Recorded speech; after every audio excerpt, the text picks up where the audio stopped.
بسم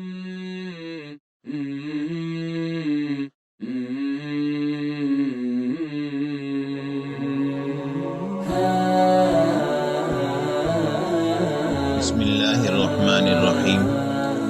زندگی سے لطف اٹھائیے، سبق نمبر 37، لوگوں کی قدر و قیمت کا احساس، دوسرا حصہ۔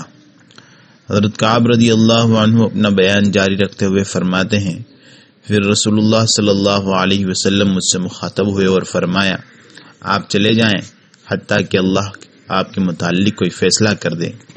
میں بہت غمگین ہوا اور بوجھل قدموں سے مسجد سے باہر آ گیا۔ میری قوم نے یہ صورت حال دیکھی تو بعض لوگ مجھے ملامت کرنے اور کہنے لگے، خدا کی قسم آج سے پہلے آپ نے کبھی ایسی غلطی نہیں کی، آپ شاعر آدمی ہیں۔ لوگوں نے اللہ کے رسول صلی اللہ علیہ وسلم کے سامنے بڑے بڑے عذر کیے، آپ بھی کوئی بہانہ کر دیتے۔ اللہ کے رسول صلی اللہ علیہ وسلم آپ کے لیے بھی مغفرت کی دعا کرتے اور اللہ آپ کو معاف کر دیتا۔ آپ کہتے ہیں وہ مجھے ڈانٹتے رہے حتیٰ کہ میں نے ارادہ کر لیا کہ رسول اللہ صلی اللہ علیہ وسلم کے پاس واپس جاؤں اور اپنا بیان بدل دوں۔ پھر میں نے پوچھا کسی اور سے بھی یہی کہا گیا ہے؟ انہوں نے بتایا ہاں، 2 اور آدمیوں نے بھی آپ کی طرح سچ بولا اور ان سے بھی وہی کہا گیا جو آپ سے کہا گیا ہے۔ میں نے پوچھا کون ہے؟ مرارہ بن ربیع اور ہلال بن امیہ۔ انہوں نے 2 نیک آدمیوں کا نام لیا جو بدر میں شامل تھے اور جن کی ذات میرے لیے نمونہ تھی۔ میں نے کہا خدا کی قسم میں اس سلسلے میں دوبارہ رسول اللہ صلی اللہ علیہ وسلم کے پاس بالکل نہیں جاؤں گا اور نہ اپنا بیان بدلوں گا۔ اس کے بعد کعب ہمت ہار کر بیٹھ گئے۔ چند ہی دن گزرے تھے کہ رسول اللہ صلی اللہ علیہ وسلم نے لوگوں کو کعب اور ان کے دونوں ساتھیوں سے بات کرنے کو بھی منع کر دیا۔ کعب کہتے ہیں اس پر لوگ ہم سے دور ہونے لگے اور وہ ہمارے لیے اجنبی ہو گئے۔ اب میں کبھی کبھی بازار جانے لگا لیکن مجھ سے کوئی بات نہیں کرتا تھا۔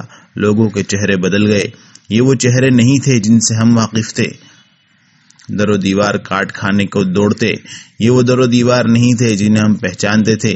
زمین ہمارے لیے اجنبی ہو گئی، یہ وہ زمین نہیں تھی جس سے ہم واقف تھے۔ میرے دونوں ساتھی تو گھروں میں پڑے دن رات روتے رہتے تھے، اپنے سر باہر نہ نکالتے اور راہبوں کی طرح تکلیف والی عبادت کرتے۔ میں جوان اور مضبوط آدمی تھا، گھر سے نکلتا، مسلمانوں کے ساتھ نمازیں پڑھتا اور بازاروں میں گھومتا پھرتا تھا۔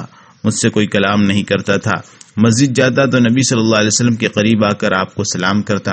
دل میں سوچتا کہ اللہ کے رسول نے میرے سلام کے جواب میں ہونٹ ہلائے یا نہیں۔ پھر میں آپ کے قریب نماز پڑھتا اور کنکھیوں سے دیکھتا رہتا۔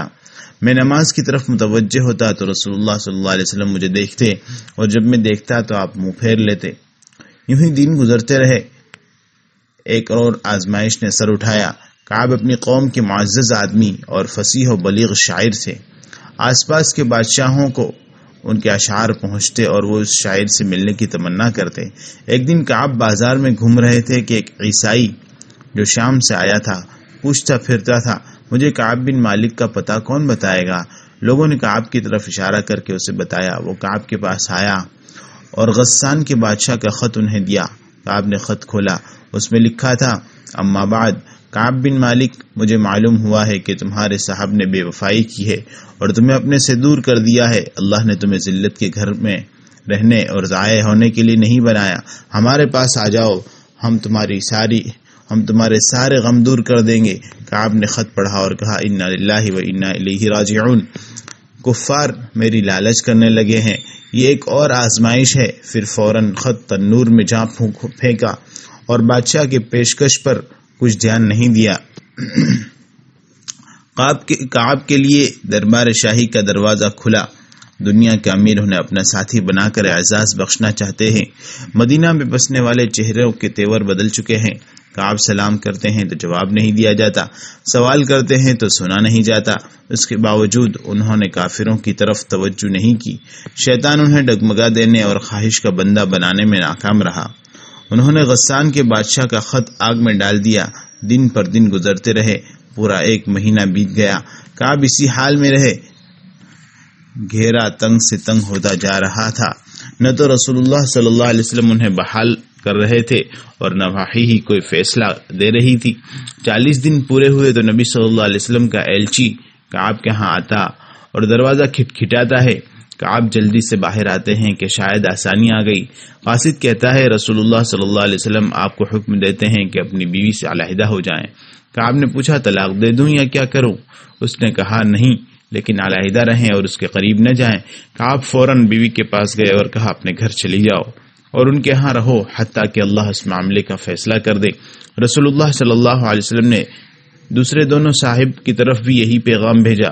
ہلال بن امیہ کی اہلیہ نبی صلی اللہ علیہ وسلم کے ہاں آئی اور عرض کی، اے اللہ کے رسول، ہلال بن امیہ بوڑھے اور کمزور ہو چکے ہیں، آپ مجھے اجازت دیتے ہیں کہ ان کی خدمت کرتی رہوں؟ فرمایا ہاں، لیکن وہ آپ کے قریب نہ آئیں۔ وہ کہنے لگی، اللہ کے نبی، واللہ وہ تو حرکت کرنے سے عاجز اور نہایت کمزور ہیں، جب سے معاملہ پیش آیا ہے دن رات روتے رہتے ہیں۔ کعب کے لیے ایک ایک دن قیامت کا تھا۔ نوبت یہاں تک پہنچی کہ وہ اپنے ایمان کے متعلق فکر مند ہو گئے۔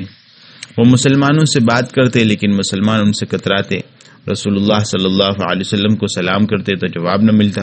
آخر وہ کہاں جاتے اور کس سے مشورہ کرتے؟ بقیہ اگلے سبق میں ملاحظہ فرمائیں۔